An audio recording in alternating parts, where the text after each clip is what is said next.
O ano de 2025 será marcado por um calendário generoso de feriados com 12 datas nacionais que impactam diferentes setores da economia e a rotina dos brasileiros. Confira na reportagem agora de Gustavo Rubim.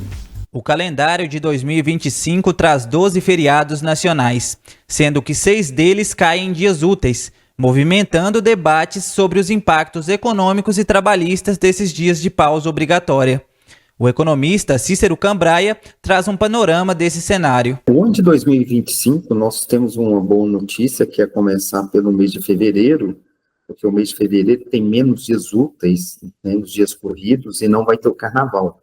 Então, nós vamos ter um mês de fevereiro completo. Isso é uma notícia muito boa para o comércio, porque então vai ter todos os dias, só que o feriado foi para o mês de março.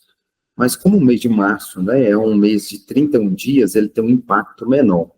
Quando a gente verifica, né, o calendário de 2025, tem algumas datas que realmente você tem um feriado prolongado, então você tem as duas alternativas. Você tem uma alternativa quando a pessoa ela tem a chance de fazer uma viagem, né, então ela consegue se locomover, mas ao mesmo tempo você tem dias a menos úteis para a empresa faturar.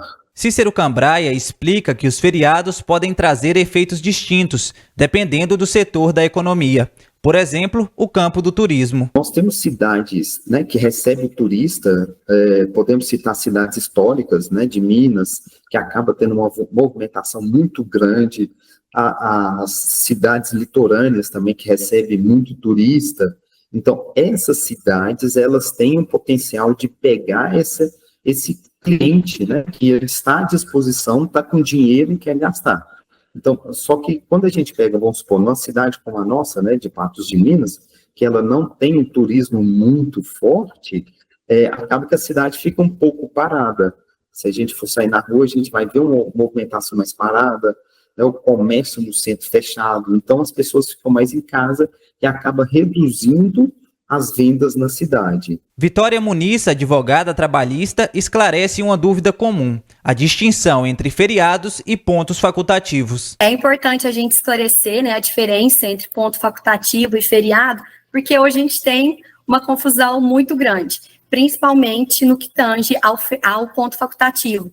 Hoje está enraizado na nossa cultura que ponto facultativo significa necessariamente folga, mas não é isso.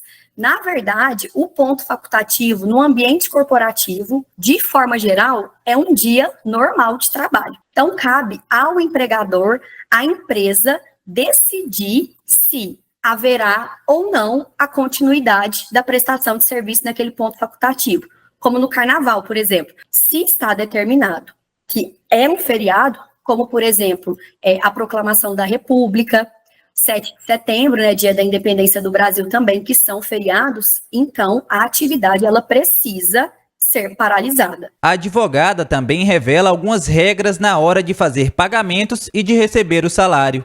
É bom que ambas as partes estejam cientes de seus deveres e direitos. Então, se a empresa decidiu abrir naquele dia, os trabalhadores, eles precisam trabalhar, precisam comparecer na empresa.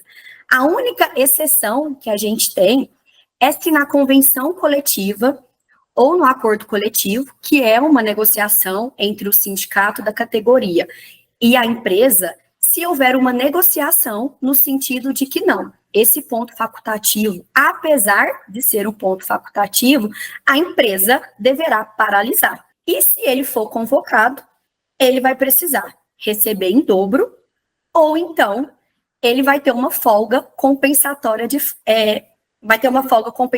posteriormente. E aí vai funcionar como se fosse um feriado, porque é aí onde a gente tem a maior diferença. O feriado, a paralisação da atividade, ela é obrigatória.